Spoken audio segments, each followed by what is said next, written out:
The Paracave Podcast, proudly brought to you by major sponsor Jack's Pale Ale, exclusively available at Parramatta League Club, Shannon Cooney from Glenmore Park Realty, BTZD Clothing, and the official media partner of the Paracave Podcast, the Parramatta Times.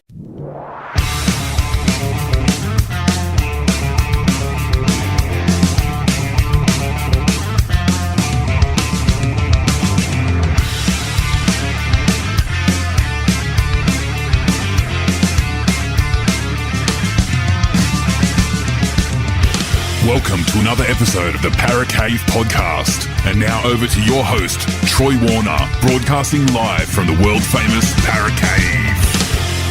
Yes, hello and welcome back to another episode of the Paracave Podcast. It is the interview-based podcast that I bring out each and every Thursday, 6 a.m. in the morning, Australian Eastern Daylight Savings Time. And today we are going back, or not going back, but it is another fan-based interview with a supporter of a rugby league team. Last week we had Spiro Christopoulos from 2GB, who is a massive Parramatta Eels fan. But today we are switching clubs and we are going to the Sydney Roosters this time.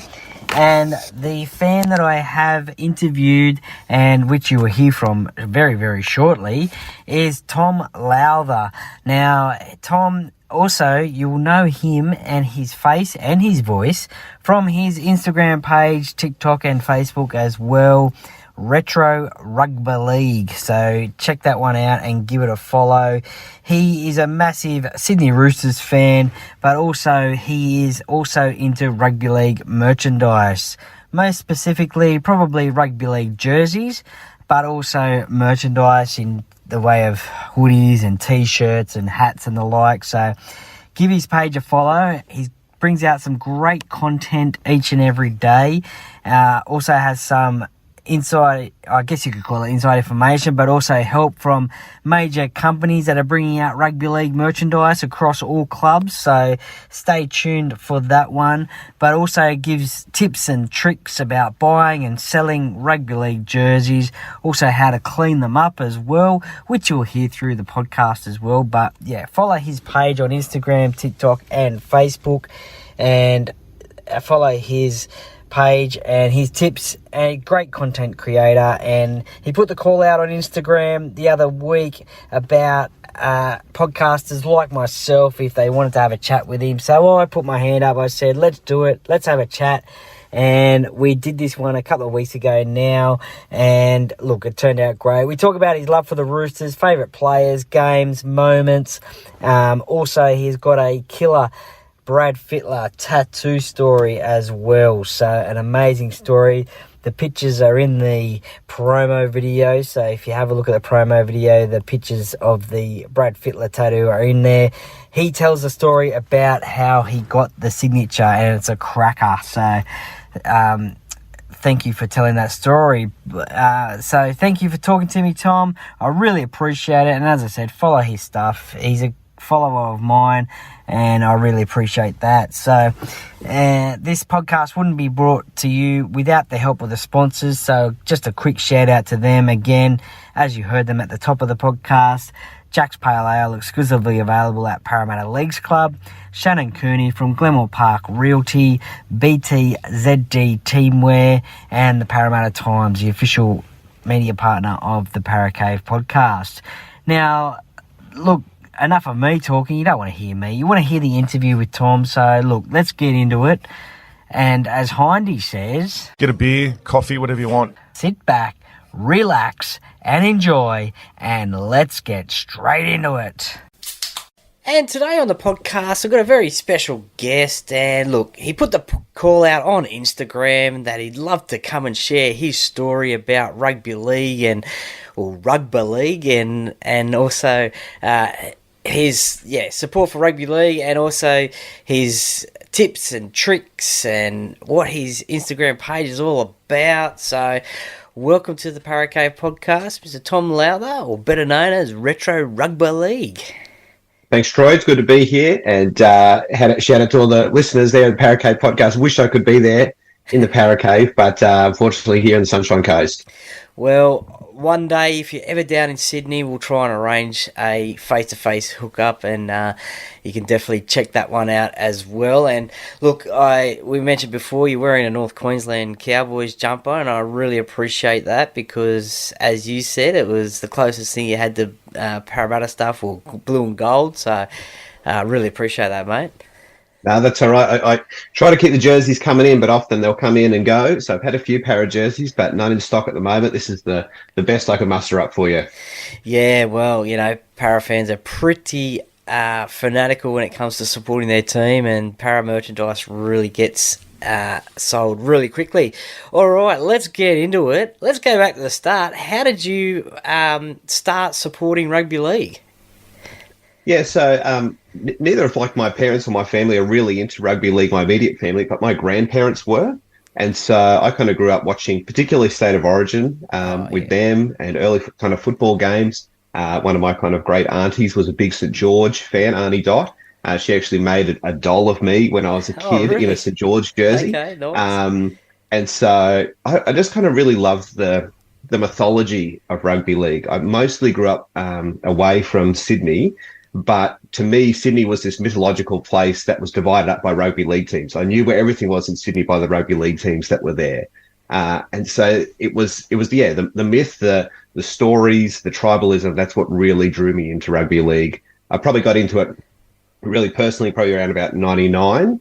I started really watching footy then. 99 grand final was the first one I can ever really remember watching. I was a Melbourne Storm fan at the time because I was born in Box Hill in near Hawthorn. Okay. But all my favourite players from Melbourne all left not long after that and joined the Northern Eagles and rubbish teams like that. So I decided to go elsewhere myself. Yeah, well, that can actually I can resonate with yourself because that was the first ever grand final that I went to as well, Melbourne and St George as well. So I was there that day as well. And so you were a Melbourne fan because of that reason, but now you're a Sydney Roosters fan. Big time. How did that work? So I suppose coming out of 99 into the 2000s, two teams that were really successful and then also who had State of Origin representatives, so I supported and I still support New South Wales, were the Roosters and the Sharks. I just thought the Sharks jerseys were cool. David Peachey is still one of my all-time favourite players. Preston Campbell, E.T. And then on the Roosters side of things, it was actually guys like Craig Fitzgibbon who first drew me to the Roosters, but also Anthony Minicello, Craig Wing, Brad Fittler, Luke Ricketson. And that year, that first 2000 year, was the year the Roosters made the grand final against Brisbane. And I thought, yep, that's going to be my team. And a couple of years later, when the Roosters won the grand final in 2002, that really cemented for me, yeah, this is my team. I'm sticking with the Roosters no matter what.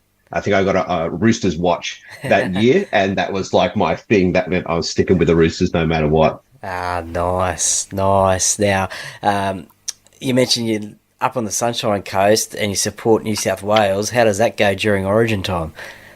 Probably more when I was a kid. I grew up in a place called Dalby mainly. Okay. And Dalby's real rugby league heartland. Carl Webb, who's just recently passed away, is from Dalby. Andrew McCulloch, I went to school with him. He was great footballer back then and also played for Broncos in Queensland. So it's a big rugby league town. So I would cop it. For the first couple of years in high school, New South Wales were winning, so that was good. And then after that, that was that 8 straight, and I just got pumped every year. But I think now I thrive on the rivalry. If everyone was my friend, I'd probably not like it. I think I need a bit of the antagonism to keep you going. So it can be hard. I spent 1 year living in Sydney a couple of years ago, and that was kind of nice to have some Blues fans around. But yeah, I think I'm used to it by now. Yeah, no, it's certainly great to have that banter around, and obviously Queensland the last couple of years have got back the advantage, so hoping New South Wales can get that back again with under new coach Michael Maguire. Who have been some of your favourite Roosters players from over the year? You mentioned some there at the start. Is there, other than the, I guess you could call superstars, is there any sort of other players that stood out for you? I really appreciated Ryan Cross as a centre for the Roosters for a little while, then went to rugby union. I love Mitch Orbison. I know that's a little bit more modern. Yeah, no. But geez, I just love toilers and battlers, and he just did, whatever he was asked to do, and he did it 100%. I mean, the fact that he was going to wear that number 7 jersey in the grand final in 2018, without Cooper Cronk being there, and he just took that role. Now, I know it didn't end up happening, but up until the last minute, that was going to happen. Yeah. And so, Mitch Orbison was just a battler. Adrian Morley. I love him. Yeah. Apparently he's I've never met him, but apparently he's a really nice guy, but just an absolute weapon on the field. And then Big Jared. Love Big Jared. And he just announced he'd be retiring at the end of this year, so it'd be sad to see him go. But he is, when I've been to fan days, he is the nicest person in that whole Roosters squad by a mile. Yeah. It definitely sounds volumes that it's when you cross that white line, it's game on, isn't it? Like you're a different person. Like, as you said, Adrian Morley and Jared, both big, tough, rough players on the field, but then, as you said, off the field, especially with Jared, different personalities. Yeah, absolutely.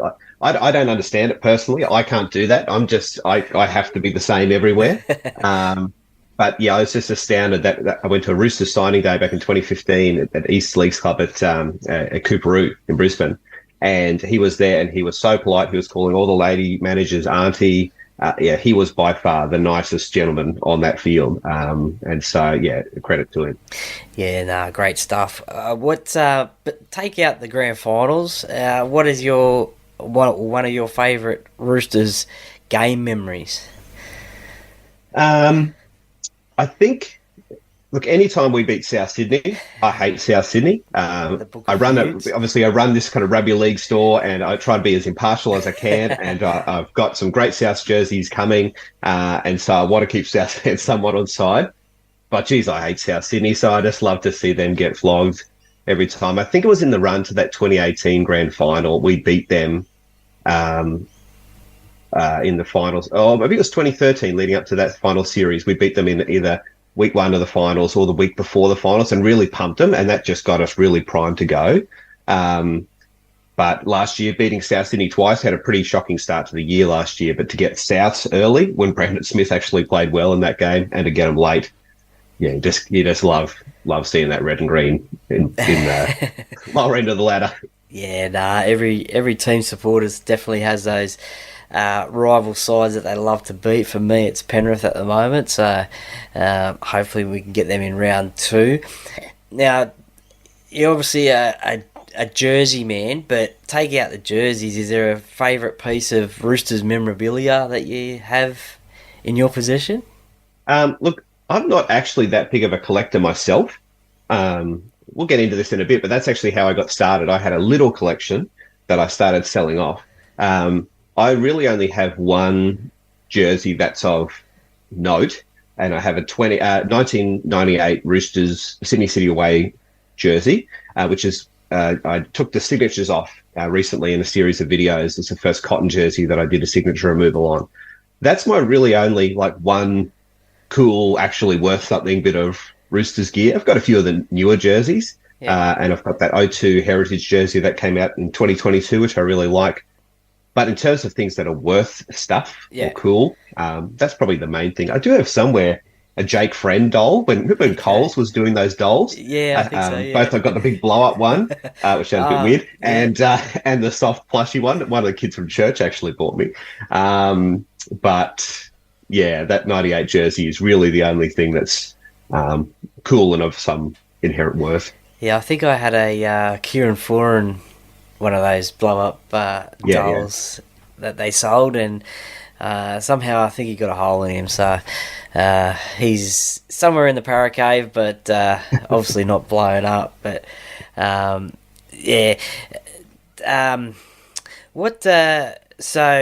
how are the Roosters going to go in 2024? How do you think? What's your sort of expectations, or what you hope they can achieve?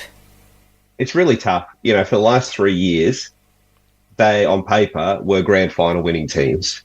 And each year it got better. We had that great team a couple of years ago. 2018, 2019 back-to-back. 2020 didn't look too much different.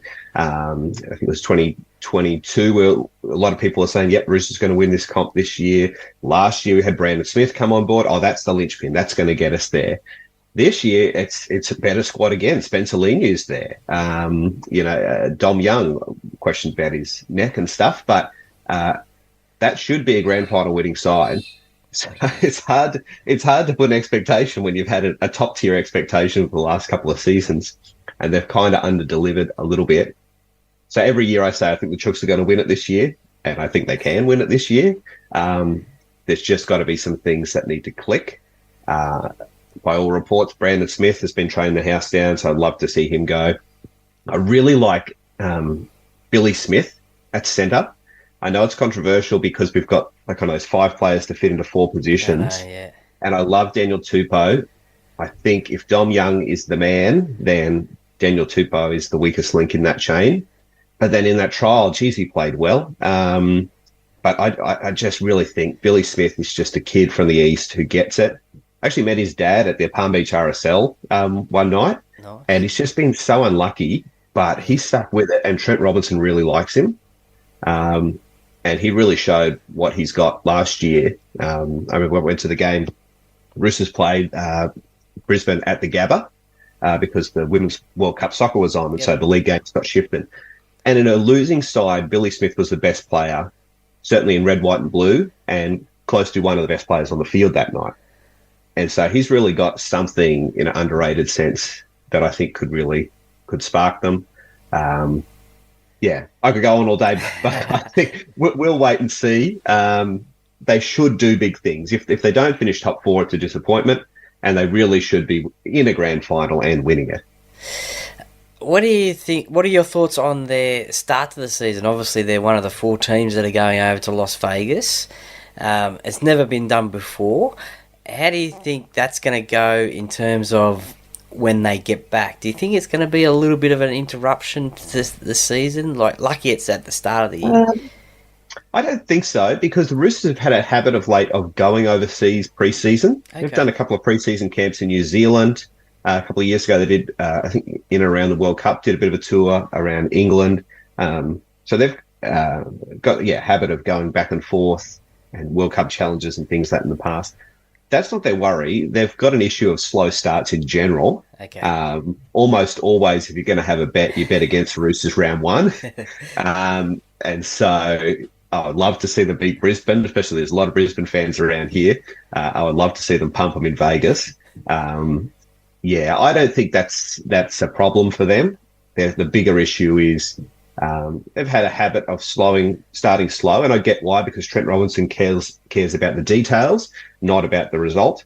But in the back end, that hurts when you're chasing your tail over 10 losses. Yeah. And so to change that around would be a much bigger task, I think. Well, the Roosters ended up getting their private jet to fly them over. They're not going on the Fiji Airways airline from the NRL, so they've already got one little advantage. Well, apparently the NRL paid for that too. Oh, really? Everyone assumed it was Uncle Nick, but apparently there was some lottery draw or something, and the NRL paid for the no-stop flight to LAX. Okay. So, well, they've got a massive advantage there, maybe. But speaking of advantages, what are your thoughts as a Roosters fan when everyone mentions the sombrero? What are your thoughts on that one, and how do the Roosters stay under the cap? Look, I think what people have missed over the last couple of years is that whenever there's been a big signing, they've missed the people who have gone out the door at the other end. So, at the end of 2019, Cooper Cronk leaves the club. He's got $1 million a year or more. And so they pick up a few extra players out the other side, and everyone says, where's the money coming from? Well, they just had player turnover. Yeah. Now, there has been allegations or stories or whatever in the past of rounds of golf that maybe have $50,000 bets on the next punt and all that kind of stuff. I'm not so sure about that. But there does seem to be something, though, going on at the Roosters culturally that really draws people in. It happens at a few clubs, but not too many do you hear about people saying, I don't want to play against my team. Joey Manu's going probably to French or Japanese rugby at the end of this season. but up until then has said, I don't want to play against the Roosters. And they really feel, kind of home state at the Chooks. So there's something good going on there. Whether that keeps you around for less or whether there's other things going on in the background, I don't know. But the allure of winning premierships is also a strong pull. And I mean, people traditionally have gone to Brisbane or Melbourne for less because you have a chance to lift a trophy that you may not if you're at the Titans or West Tigers or something like that. Sorry, Tigers and Titans fans. But so I don't know. I think there's been enough scrutiny around salary caps and auditing books and things like that, and as a Para fan, unfortunately. To find people out. And at least if you're going to cheat, maybe don't write it in your meeting notes that you're planning on cheating, like the Para board did. Yeah. But I think there's enough out there that if you're going to bust them by now, you would have done it. Well, I'm glad I'm not the only one who's heard that golfing story, so potentially there could be a little bit of truth to that, maybe, seeing as though I'm not the only one who has heard that one. But, it's certainly interesting. I mean, as I said, the Roosters, they always come under a lot of scrutiny, and obviously from rival fans as well, with the banter as to how can they afford all these players. But as you mentioned, players leave, there's some money there, and players want to stay for less, so they want to win comps, and that's what the Roosters are in the business of playing NRL for, and they've been known for that, to win competitions. What is your... I was just going to say, don't forget the Roosters have been quite ruthless at times with who they will let go. I mean, it was only a couple of years ago that they withdrew the offer from Latrell Mitchell. And although they didn't take an offer away from Mitchell Pearce, they did put their eggs in the basket on Cooper Cronk instead. So they can swing the axe when they want to too. They're quite loyal, and quite loyal, especially to kids coming through who have really toiled away and possibly copped a few injuries and stuff. But they'll chop what needs to be chopped as well. That's it. I just did think of one piece of sort of memorabilia that you do have, and it's with you forever, and that's your Brad Fittler tattoo on your leg. I've seen it. It looks great. It's even signed by the great man. Tell us the story about that one. Why did you get it? And tell us about the story about him signing it and what he thought about it. Yes, I've got a few tattoos, and I always wanted a Roosters tattoo, but I wanted to go something different from just like the Roosters emblem. I mean, there's a lot of people who've got that and say that's cool, but I just wanted something a bit different. Yep. There's a guy who's a tattoo artist called Graham Moore. He's got a tattoo shop called GM Tattoos in Dalby, which is a little country town, for people who don't know, about 3 hours west of Brisbane. He's just a guy who was a fantastic tattooist, I mean, one of the best in Australia. But he just got sick of living in the city. So he moved out to the bush, and he does the tattoos out there. He's booked out all year round. And I thought, if I'm going to get a portrait, I'm going to get it done by that guy. Actually went to recently another tattoo shop in Maroochydore here on the Sunshine Coast. And Jesse, my friend, one of the guys who looked at it, he said, that's one of the best portraits I've ever seen. So this guy is a really great tattooist. You should check him out. Anyway, so I got him to design, and he put this Brad Fittler kind of piece from the 2002 grand final on my calf. He's got the kind of headband around with the blood coming down, and it's just after kind of having the win. He's got the big smile and stuff on. A couple of years later, we moved to Sydney. We were living in Palm Beach, and a friend of mine who were at a party, he saw my tattoo and he said, "Oh, that's really cool." And he knew some of the kind of producers who used to work at Channel 9, and he said, I'll see if I can tee up something and get onto the footy boys and maybe get Freddie to sign it for you. So that afternoon or night, I got a text message saying, "Oh, hi, it's Brad here. I hear there's something you want me to sign." But, of course, it's from an unknown number, so I think it's a bit of a G up, but I thought, I'll go with it. Yeah, okay. Send him a photo of my tattoo. So this is what I've got on my calf, and I'd really like you to sign it. This is peak COVID 2021. He signed it digitally, and I said, "Oh, thanks for doing that, but I kind of wanted you to sign it in person." And I knew he lived somewhere on the northern beaches. So anyway, we ended up meeting up. We were going to originally meet up at Palm Beach, but something changed. And to his credit, he texted me like I was one of his best mates saying, "Oh, something's come up. Can we do another time instead?" He didn't have to do that. But we met at the morning at a park in Mona Vale. And to that point, I thought, surely one of my friends is going to drive around the corner, jump out of the car and say, "Gotcha." Yeah. But here comes this Land Rover around the corner, and Freddie jumps out, and sees the tattoo, and I had a pen there, and he signed the signature on the bottom there. But the signature didn't work very well, and he said, "Is this a permanent marker?" I said, "Yeah." He said, "Oh, I think I've got a better one in the car." So I reached in the car and grabbed a better marker out. But then we had the problem of the other signature that had been half put on. And so he got his wet undies out of the back of the car because he just got out surfing, and he scrubbed the signature off with his wet undies, and then did the new signature on top. My son, who was with me, saw he had a footy in the back of the car, and he said, "Oh, how come you got a footy?" And Freddie said, "Oh, it's yours now," and gave him a brand new New South Wales football. Got some photos, and that was really great. Sent those photos to my friend and said, "Thanks for setting that up." And I thought that was kind of the end of the story. A couple of days later, I texted another friend of mine who is principal in a primary school in a little town called Biloela, which is in central Queensland. He's a big Rabbitohs fan. Okay. And I said, "Oh, look what happened to me the other day." And he said, "Yeah, I know. I saw it on the back page." I said, "What do you mean?" Yeah. He said, "Oh, that Fox show, the back page." And I didn't know anything about it. So he sent me the episode, and I watched it. And sure enough, they'd done a little piece on it with Tony Squires and Gus Waller. They didn't ask me or anything. When I whacked it up. So obviously my friend had passed it back on to the producer, and I got on to my friend and said, "Oh, hey, I saw this up there. That's all cool. But I saw that was up there." And he said, "Oh, the producer asked if you want to get it tattooed on TV, but I didn't think you would." Okay. I said, "Oh, what are you doing?" I would have done it for sure. Because I'd reached out to some tattooists during COVID, and no one had kind of got back to me to get it done. A couple of weeks later or days later, I was sitting watching NRL 360 on the lounge, and my phone rang, and I picked up the phone. Once again, unknown number. I said, "Oh, hello, this is Thomas." "Oh, hi, Buzz Rothfield here from the Sunday Telegraph." And Buzz rang me up and did a full-page article in the Sunday Telegraph about it as well, because I was the youth and children's minister at Anglican Church at the time in Avalon, and so he thought that was pretty comical that Anglican minister was getting a tattoo. And so he did a full Sunday page article about it, and it's been on the Matty John show I think once before as well, when some tattoos just go around and it makes an appearance. But I just got the signature put on last year. We had some photos and stuff, and so we recreated that. And, and Jesse and the guys at Victory Tattoo did that for me in Maroochydore. So that's the long-winded story of what happens, kids, when you get a tattoo. That's a great story, and shout out to Freddie for doing that and organising that. And that's a great story, and hopefully one day I can get Freddie on the podcast for a chat as well, and I'll have to ask him about that day, see if he remembers. And it's funny how it just so happens that he happened to have a texter in the car, and well, he knew he was coming to do a song. Yeah, maybe. I mean, he was a gentleman. Like, there's some guys out there.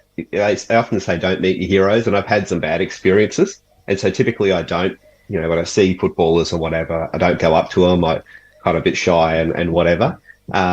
But yeah, Freddie was a great guy, and I think probably if you reached out to him and you had enough notice, he would come on the podcast. Like, he is a good guy. But certainly very brave answering unknown numbers as well, because I'm one of these people who goes, if it's important enough, they'll leave a message. But that's great. But that sort of leads me into the next thing, and you've got your Instagram page there, which is on the screen there, Retro Rugba League, a bit of a play on Peter V'landys, I think. And you do some tips and tricks. Well, tell us about the page and what it involves, and probably is that where you got the inspiration to take off the signatures from Freddie wiping off the tattoo? If only it was that easy that you could get them off with some wet undies, my life would be a lot easier, that's for sure. So it all started a couple of years ago. So in about September, October 2022, I guess. I'd taken a break from working in ministry and church work, and I was doing just a bit of labouring and stuff. And I had seen a guy on Instagram called Jersey Lord or Jersey Fiend, and you can go and check him out. And he was doing a similar thing. He was posting up jerseys and whatever for sale. And originally I was going to sell a bunch of these Roosters and other jerseys that I had to him. But then I thought, I could do that. Okay. I kind of liked what he was doing. I asked him some questions about it, and to his credit, he answered me and said, "This is what I do, and this is how I do it." And I still keep in contact with him now. He's a great guy, and he helped me out. I've cut into his market a bit probably, but he's very good guy, and he's helped me out with that. So he kind of helped me get the ball rolling. and nothing really happened from like September to February that first year. I probably sold 2 things, and I thought, oh, this is an absolute flop. What have I done? And I was just about to give up on the whole thing. I stuck all my jerseys up on Marketplace that I'd bought and thought, oh, they'll just tick away on there, and that's that. But then I learnt the cycle. And so as the football season starts to draw near, rugby league fans get hungry, and then we start to turn over. And so as fans get ready to go to games, they want to wear cool stuff. They want to wear retro stuff. They want something different than you can just get from Rebel Sport or whatever. And so they're looking for something cool, something different, something that reminds them of the glory days of their team or whatever. And so things really started ticking away for me little bit by little bit. Yep. And that's where the whole thing kind of started, and went from there, just buying and selling and posting jerseys. In terms of then tips and tricks, I bought this South Sydney away, what I thought was an away jersey, which it turned out to be a World Sevens jersey, but it was just covered in signatures. And the signatures weren't even from the right year. The jersey was from 95, and the signatures were from 2014 and 2017. Okay. The squads there. Yep. Fans love to get signatures. Fans love to line up and see their favourite players, and all credit and power to them. But it looked like an abomination. It just looked like someone had covered this thing with texture. And so I thought, I'm going to try it. I'm going to try and get rid of some signatures. I've done some smaller ones before, and I went on that journey. And I thought, I'll just make a video of one. No one will care, and I probably won't do it again. And then everyone just kept sending me messages about how do you do this and how do you do that. And there was a real appetite for signature removal and laundry tips. A bunch of a kind of middle-aged ladies started following me because I was doing the laundry stuff. And so, that just kind of spawned from there. I got used to pointing a camera in front of my own face, and it's so easy to edit now with things like CapCut and whatever. It's, so I just started doing those bits and pieces. And then I thought, maybe can I do some tips and tricks to help people who are buying jerseys, or what to look out for? Particularly, there's so many fakes around at the moment. And people just don't know what they're getting sometimes. And so if they want to buy the fakes, well, at least they have the power to know which one's fake and which one's authentic. And some things about sizing, which can be a little difficult sometimes. So I just wanted to make a series of tips and tricks on jerseys to get people going and get them into the vintage market without either feeling like I don't know what I'm doing, or to be shouted down by the people that say, oh, I can get that off eBay for $60. Well, it's all a big Rotten scam, but there is something actually behind it. Yeah, no, I mean, all your videos, they're very entertaining and very useful as well for some people. I mean, I understand the reason for the South Sydney jersey, because it was like a 1995 jersey and with 2014 signatures. I'm a big, same sort of believer that year jersey, you got to have that those signatures on that jersey. But why the removal of the Roosters signatures on your jersey though? Because they were, as far as I can tell, they were authentic. There was Brad Fittler and others on there, and that was probably 1998.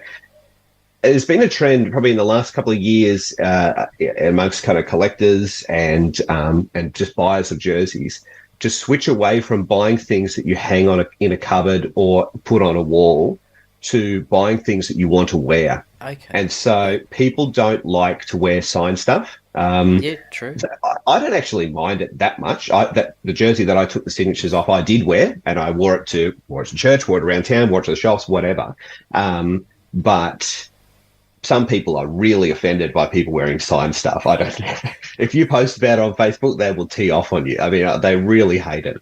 But also buyers will not buy stuff that's signed. Okay. Maybe one signature, if you've got a Craig Wynn jersey with the Craig Wynn signature across the chest, it looks clean. That's probably permissible. Yeah. But buyers just don't want it. But if it's signed with stuff, they just don't want to touch it. A gentleman was looking for a Sydney City away jersey, and I offered him that one, and he said, I've been offered heaps of signed stuff. I don't want it. And so collectors and buyers and people who are buying it to wear to games and out and about, they want them clean, they want them in their original state, and they want them as close to what the players wore. Ironically, probably without being match worn. Okay, That goes into a different market again. Yeah. But they want things that they can, wear to, particularly things like Magic Round. You had Chris Ricketts on the show the other day saying that's, the Milan Fashion Festival of Rugby League. And he's right, that's where people wear their weirdest stuff and their coolest stuff. And you want it looking clean, you want it looking fresh, and you want it looking like the players wore. And I think that's the dominant reason that people want unsigned stuff. So do you try and purchase any decent jersey that you think will resell and like for all fans? Yes, yeah. So obviously, I love rugby league and I love helping fans and I love getting the jerseys they're looking for into their hands. Yep. I am trying to run a little business at the same time, and so I'd be cautious about some of the things that I buy. And there's also trends. So like stocks rise and fall, teams' values rise and fall. I made a little video about that sometimes as your team's going well, the jersey price will increase. I mean, started last year, no one would touch Warriors stuff. This year, it's the hottest commodity out because they went on that absolute tear. And so at the moment, I probably don't buy much Tigers and Titans stuff. Yeah. Different fan bases buy in different ways and have different appetites as well. I can tell you, para fans are very particular about what they want. They won't just buy any old thing. So they are hungry for only the right things, and they're quite critical of not the right things. But so they might say they're more fine art collectors. Yeah. But there's other teams out there who just love their team no matter what. And sometimes the dynamic or the stereotypical dynamic you talk about a team is reflected in their jersey buying habits as well. I'll leave those teams unnamed, but there are definite trends within different communities about what their buying habits are. Yeah, nice. Unlike myself, who'll probably buy every single Parramatta jersey, whether I like it or not. I'm not a massive fan of this year's home jersey. Well, I wanted to ask you about that because I listened to your podcast on that, and I was surprised you didn't tee off on it more. I think it's horrible. I think it's awful. Yeah. Look, I'm disappointed there's not more gold in it. And I'm a big believer that Parramatta is stripes. It's pretty synonymous with Parramatta having the stripes. Obviously, it goes back to the time when we won premierships, but I guess I was looking for a different look. But as I said, there's not enough gold on it for me, not enough stripes. Look, I was going to say, even the colours are wrong. It's a different blue. It's a weird gold. They have made some really interesting decisions, and there's some marketing departments that are getting it really wrong at the moment. There's some teams that are getting it right, and the Warriors are really doing it well. West Tigers just put out their heritage jersey yesterday. Great job. On that one. But there are some marketing departments that are shooting themselves in the foot. The Dolphins, I think, are amongst them, and I don't know what they're doing. I really don't know what they're doing. Yeah, I think maybe someone told me the other day that probably needs a bit of the Parramatta home jersey needs a gold collar, and that might break it up a little bit. It looked okay on the field the other day against Canberra, but not a massive fan of that. And as you said, Parramatta fans can be picky. They're not too fond of the white jersey either, the away jersey. But I think that's the last year of that one anyway. I think they change it up next year. But I do believe they do have a heritage jersey coming out later on in this year. So I'm pretty sure. Yeah, I'm pretty sure they'll be happy with that one. What's the coolest jersey, or what's the coolest jersey that you've bought and sold, and most sort of mysterious one that you thought maybe, I'll get this one, but I don't know if it'll sell. Well, that South Sydney one was a really interesting one because I didn't, in my ignorance, I didn't quite know what I was buying. I knew it was that those minty style jerseys were worth something. And I didn't know if I could get the signatures out or not. And it wasn't cheap. I had to take a punt on it, but I thought I could get the job done. And after 4 or 5 days of scrubbing, I got it done. But that was a really cool one. And that was interesting. I put that up for auction. I don't usually do auctions, but my mate Jersey Lord talked me into it. And halfway through the auction, someone sent me a DM because I put a video out saying, here's a jersey. If you want to make an offer before it goes to auction, send me an offer. I think the bid was up to about $500 at that point.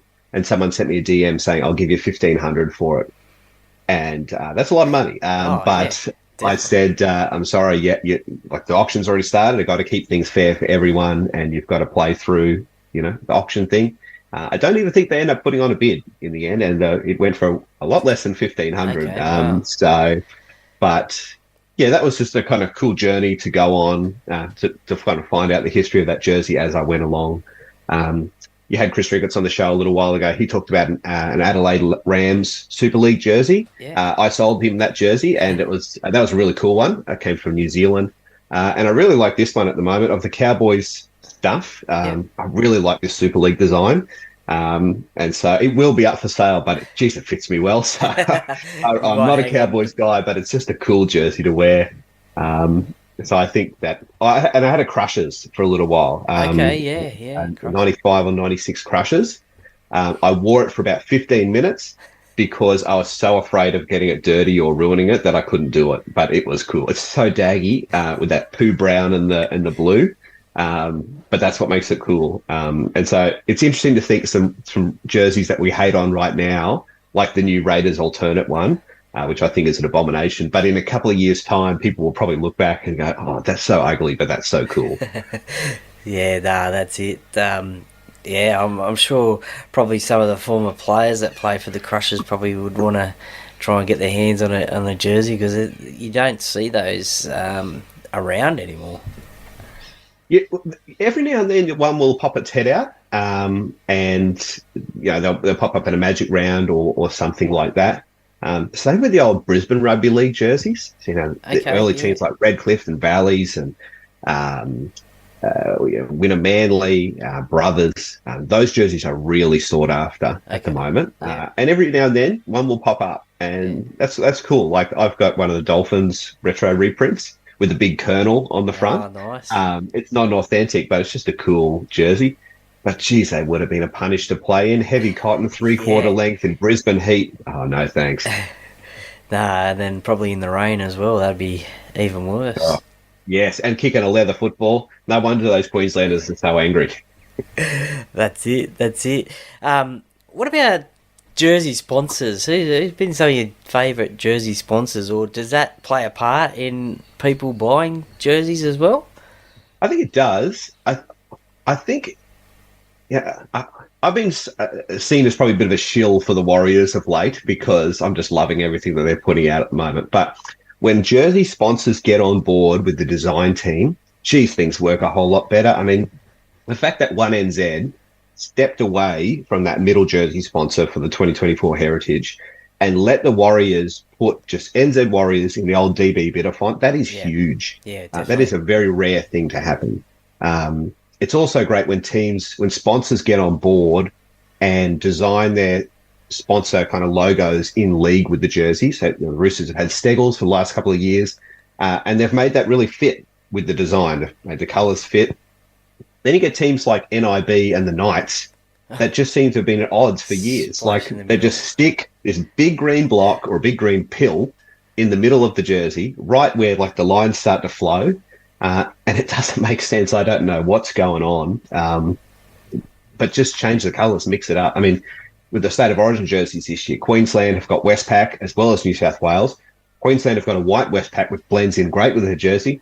And New South Wales have got a big red W. Like, what's going on? Just make it blue. Like, is it really that difficult? So I think that does actually have a bearing.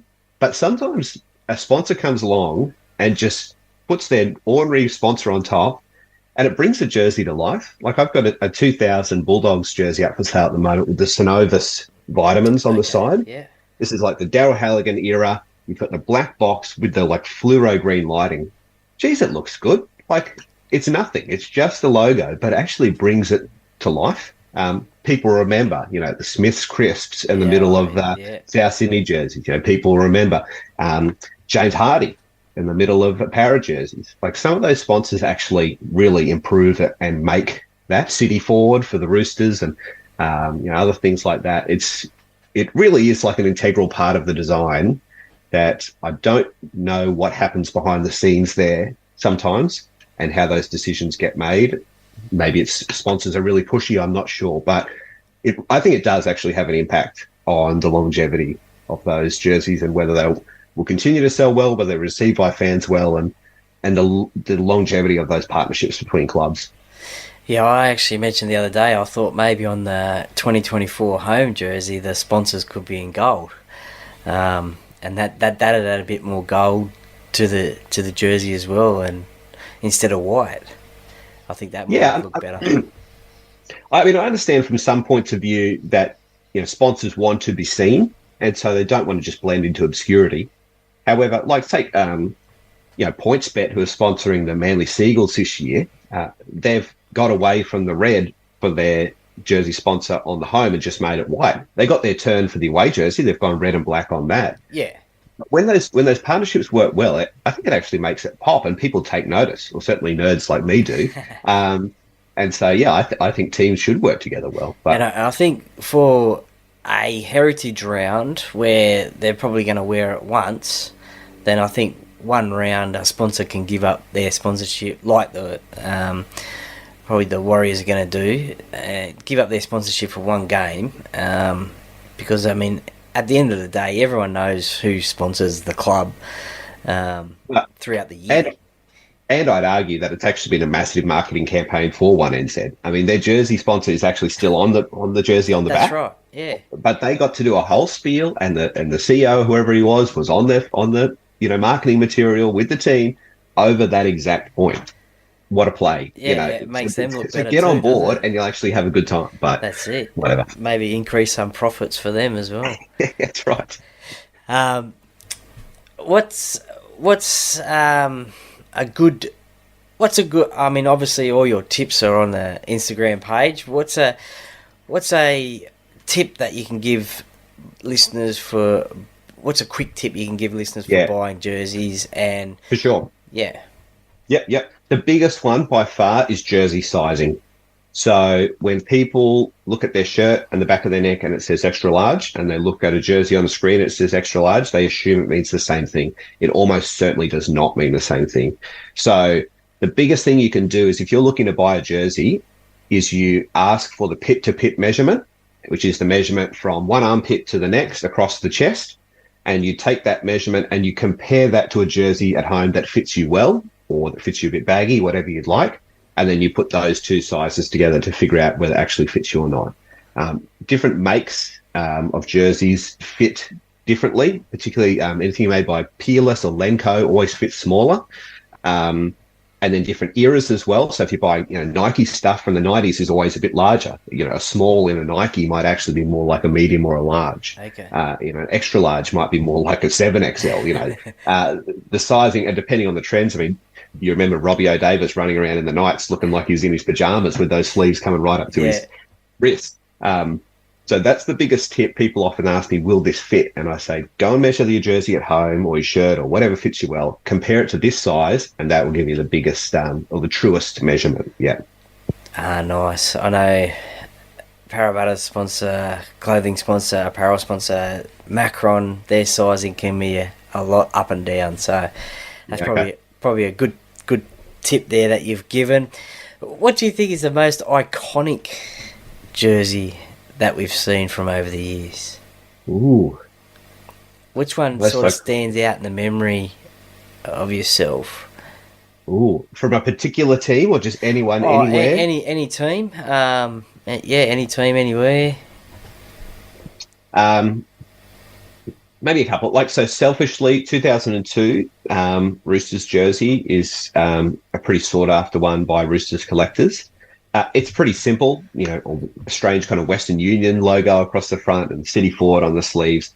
But that's probably the thing that kind of made City Roosters away jerseys almost more sought after than the home jerseys. The fact that in those grand finals for 3 years in a row, they played in their away jerseys. Yeah. That's a something. I mean, I really like some of the Super League jerseys. I think it's pretty cool. I'm actually quite thankful for the Super League period. I think it actually created and left a great legacy for rugby league, and certainly in the world of jerseys would basically have the Super League to thank for synthetic jerseys. There were some before that, but that was the big catalyst in coming over. I like those kind of 98 Sharks jersey with the Pepsi logo. I think that's pretty cool. I'll tell you another one that is definitely iconic and that everyone wants. I get so many messages about this, and you'll never get one, is the 1998 or 99 Broncos teal jersey. Yes. You will not find one. If you find one, you'll find it before me. I know a couple of guys have got it and they will not let them go, but they are cool. I hate the Broncos, but those jerseys are cool. And the thing that's kind of coolest about them is for people who don't like Broncos, they always lost when they wore them. So they were weird. I don't know why they picked them, but they're cool. So you're in favour of that jersey. I sort of don't like it. It's sort of I don't know why, but what would be some of the other jerseys, or what would be the jerseys that you sort of dislike and think that are a train wreck? I mean, I've made this video about this recently. I think the new Raiders logo is abhorrent. I don't know what happened there in the marketing department. When they put that out, there was so much negative feedback, and they not only pushed on with it, but designed a jersey around it and then put a big embossed version of that behind it. So I'm really not a fan of that. The rest of the jersey, the colours look fine. It's just that logo is so bad. Yeah. And there's a trend towards these kind of esports style logos. I don't know what's going on. I think it's better left in the past. The Dolphin stuff that they've got out at the moment, that black one looks cool, but the other ones, they were just such a miss, considering that there were so many like kind of average punter designer fans out there putting out their versions. Some of them were sick. There was one that was an away jersey that someone had designed. I think it was BB Designs or something. It was mostly black, but instead of having a V, it was like a golden red V, but it was in the shape of a dolphin tail. Okay. And they did a really good job, and the club ignored it and just went with these other designs. In their documentary, they kind of out themselves because they just came up with a design and then tried to impart meaning on it later. Okay. And then sell it to the fans. And the way they put out in the documentary was that, there's a few haters, but look how well it sold. But I don't know if many people like that dolphin strip that's going around at the moment. I'm sure there's a few other shockers out there. I think one of the worst jerseys of all time is Manly had that Anzac jersey that looked like a baby vomited on it. And that was pretty bad. It's the kind of khaki colour with like light blue and black camo dots and pink. I think that'd be up there with one of the worst of all time. Yeah, well, for Parramatta fans, it was their Anzac jersey, I think, was it last year? Oh, yeah, and it was kind of camo with the poppies. Yeah. So it did have a story behind it as to why it was, but not many fans liked it. I think we won that game, so that might have been all right, but from memory. But speaking of fan designers, do you think it's important for fan designers to be able to submit their jersey designs to clubs, and then do you think it's important for clubs to actually take their feedback on board and then potentially go ahead with production of their jersey? So the internet has been a great thing where you've had this explosion of ideas, right? So anyone and everyone who can voice their idea can put it out there. That's led to some great ideas. It's also led to a plethora of bad ideas. But what it does do is it gives marketing departments and designers inside the clubs a sample into the window of what's going on in fans' minds. And there are some guys out there who just do this for fun and do a great job. Oh, absolutely. Yeah. And you don't have to implement every one, but at least just having a look and having a gander at what's going on there, and the fact that some of these guys are posting stuff up and people are going, we really like this, or sometimes people are honest and say, the other designs you do are great, not a big fan of this one. I don't think it would be a bad idea for marketing departments to just have a gander onto the, Instagram universe, Twitter, whatever, and just see what's out there, because there are some great designs hiding in the shadows. I don't know how those contracts and whatever work, but I'm sure they could get a good deal off them and whatever as well. But yeah, for fans, particularly fans who have been long-standing supporters of their club, who get the history, who get the vibe, who get what it means to be a supporter of Parramatta or South Sydney, to live in the area, to breathe the team, they really get it, and they want to see their team do well. They want to see the colours represented well. They want to see people wearing stuff that really says, I am a part of this team, and not stuff that's done by kids just coming out of university with marketing degrees, following the latest trend. Okay. Some of those kids who are, well, I should say the kids, I mean, they're probably 25, but some of them do a great job. But others seem to be kind of ignorant of rugby league and more in vogue of what's in trends in other features. And rugby league has always been a simple game for simple people that thrives on tribalism and, you know, nailing your colours to the wall. And I think marketing departments would do well to remember that. Yeah, no, as you said, there certainly has been some great designs out there on the Instagram pages and the like. So certainly a lot that I've loved in the past. As a rugby league jersey buyer, what are your thoughts on the current price of new jerseys? Because obviously older jerseys are going to be different, but new jerseys, I think most places retail for about $160. As a buyer, what are your thoughts on that? Should it be lower? Yeah, it's really interesting. I've put a couple of videos up lately because, you know, the Warriors put out their jersey, and within weeks the fakes are already out there. And when I've said to people, you know, here is this ad you might see on Facebook, just know that this isn't legit. A lot of people are commenting saying, we'd rather buy that. Okay. Yeah. Because price is a big factor for them. And I get it. You know, when you're a mum or a dad and your son or your daughter wants a new Broncos jersey, $160 or $130 for a kid is a lot of money. And I'm not really bought into the argument that you're trying to collect them all. I don't think kids need that. I think if you're the parent who's buying every jersey every season, money's obviously not an issue for you. No. But yeah, for fans or kids, you know, who idolise their team and are begging mum and dad for Christmas, and $130 or $160, it is quite a bit of money.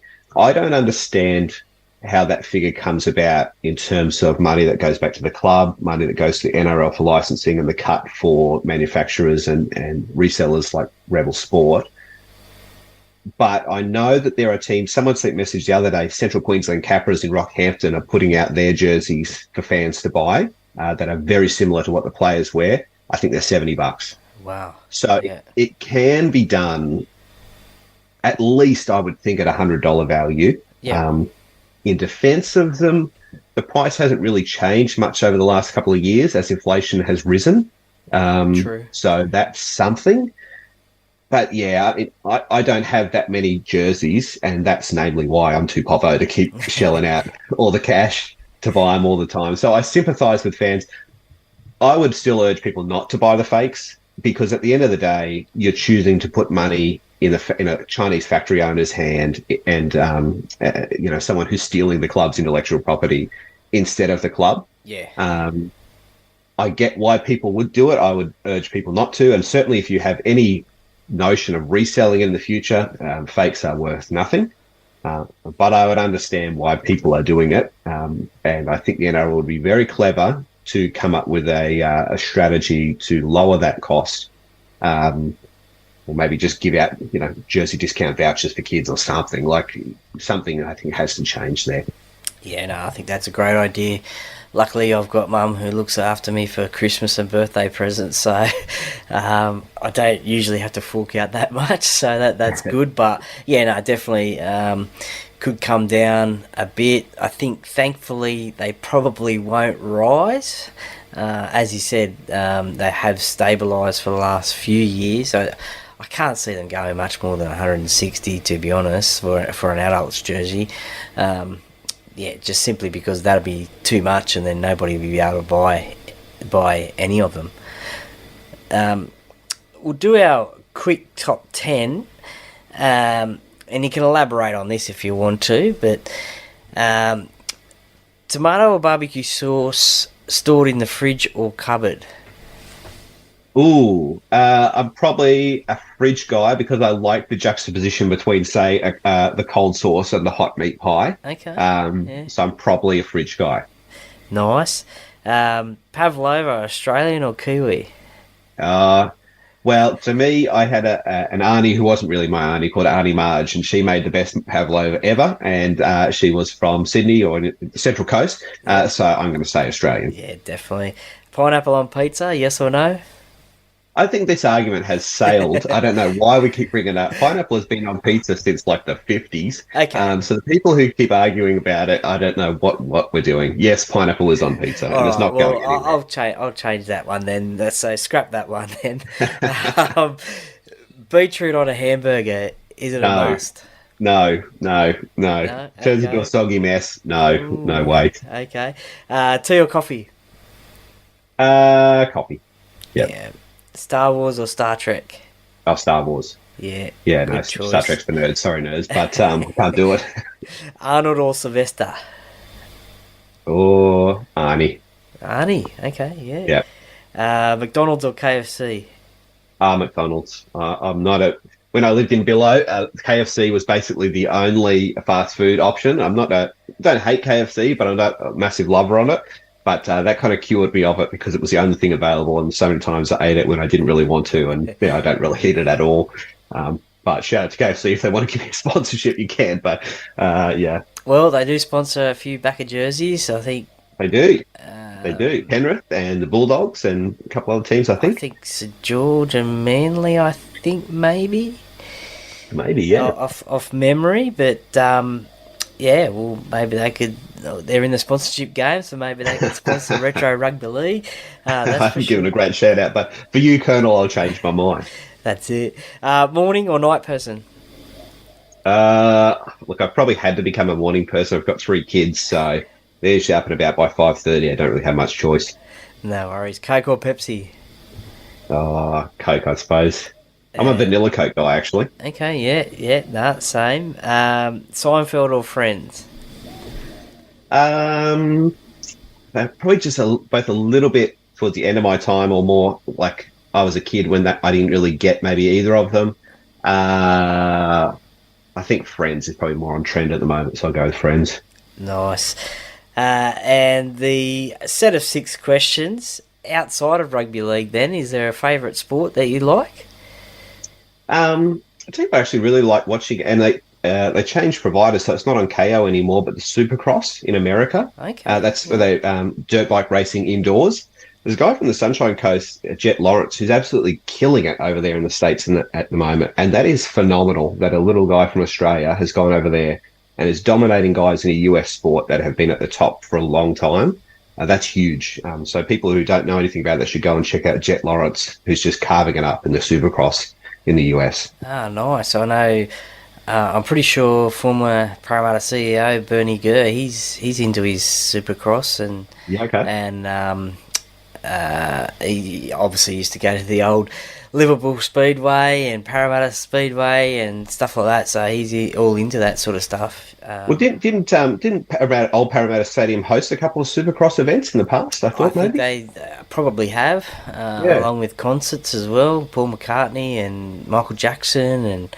Oh, wow, there you go. All other events there.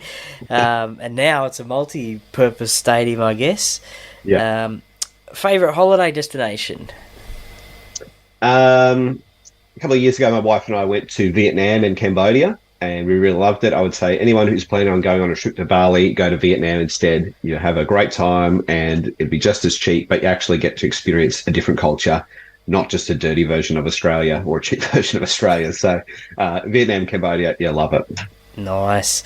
Who would be the most famous person you'd love to meet, or would you have loved to have met? I don't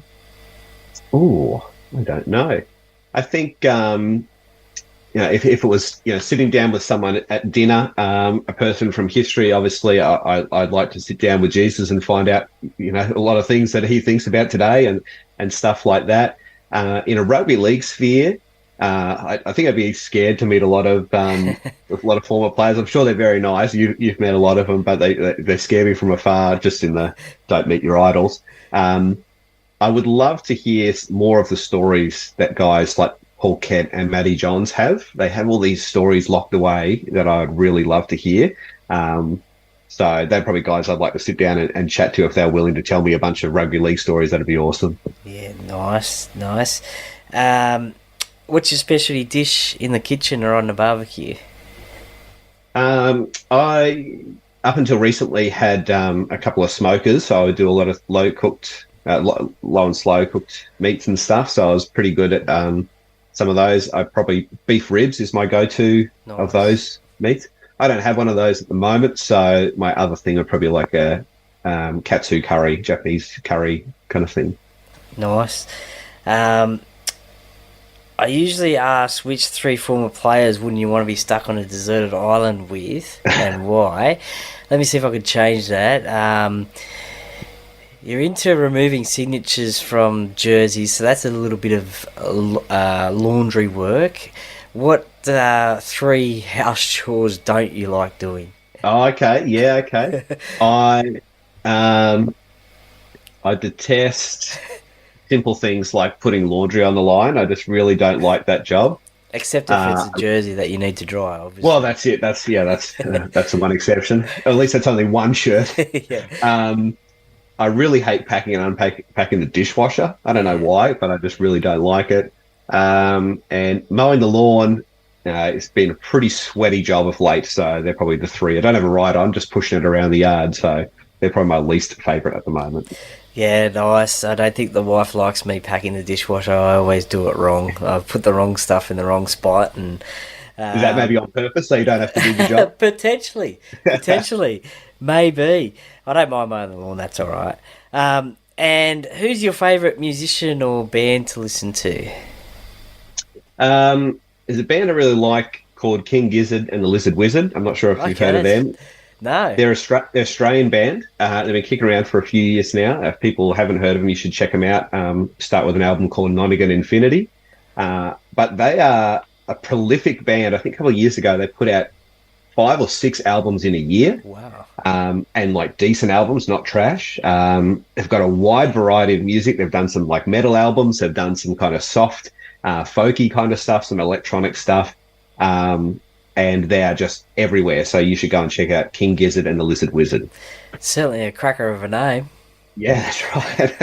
Bit of a tongue twister too, I think. Yeah, it's great. But yeah, no, I'll have to check them out for sure. Well, Tom from Retro Rugby League, thank you very much for joining me today on the Para Cave podcast. And listeners and viewers, also to give Tom a follow on his pages there on Facebook and Instagram as well. There's the address there, retro_rugby_league, LEEG, not LEAGUE.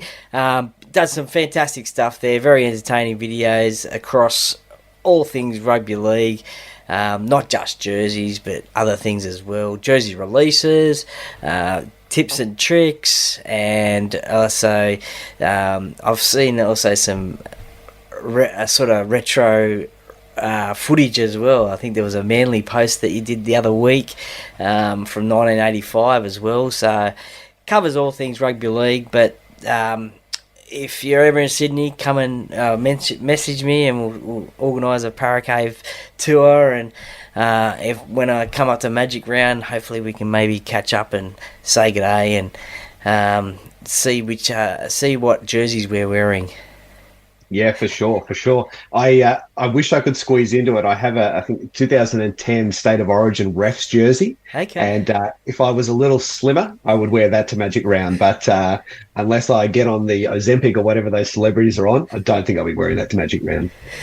No, well, that would certainly stand out because I don't think anyone else would have a referee's State of Origin jersey, that's for sure. Oh, now, one thing I should say is it's people can check that out at the Bullcock Street Bazaar. There's a vintage store in the main street of Caloundra. Your mate Chris Ricketts, who was on the show the other day, he knows the owner, Al. And so if people are on the Sunshine Coast and they want to come and check out some cool vintage stuff, including some jerseys, they should go to the Bullcock Street Bazaar in Caloundra. Nice. Well, thank you, Tom. Thank you very much for joining me. No worries. Thanks, Troy. Thanks for having me. Well, welcome back, and thank you very much for listening to Thom Lowther and his Rugby League story, aka Retro Rugba Leeg. And as I said in the intro, please give him a follow. He's a great bloke, and I'm hoping to catch up with him at Magic Round a little bit later this year, or any other Queensland game that involved the Parramatta Eels. I'd love to catch up with him, have a beer, and talk rugby league as well. And thank you once again for coming on the podcast and giving me your time and your chat about your Sydney Roosters. Hopefully we'll chat again, most likely when the Roosters play Parramatta. Now, also too, just a quick shout out to Smelly Balls as well. They've come on board and given me a discount code, a 15% discount code, and they're car air fresheners. Now, I've had mine in the car for about a week now. They graciously sent me a Parramatta Eels air freshener, coconut and lime fragrance, and look, the car has never smelt better, to be honest. So they've given me a discount code of ParaCave15. Just head to smellyballs.com.au and check out their range. They've got every NRL club, so if you don't follow the Parramatta Eels but you follow another club, they will have your team colours there as well. So check them out. Use the ParaCave15 discount code.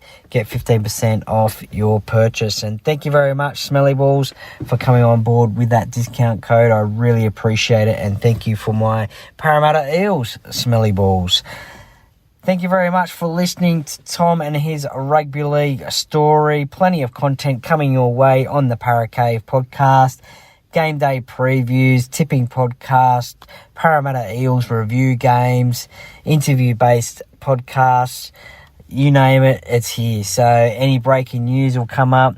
And look, also too, if you guys, the listeners, are interested in a Q&A podcast each and every week about the round that was, or rugby league, or Parramatta Eels, or your club, let me know if you're interested in doing that, and we'll get everyone on board and we will do a podcast chat about that one where you'll get a mention.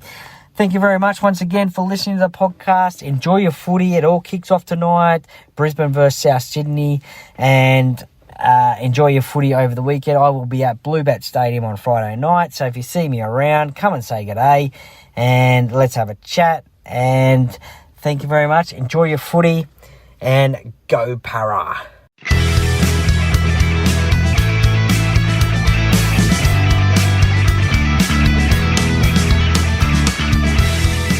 Thank you for listening to another episode of the Paracave Podcast. See you next time.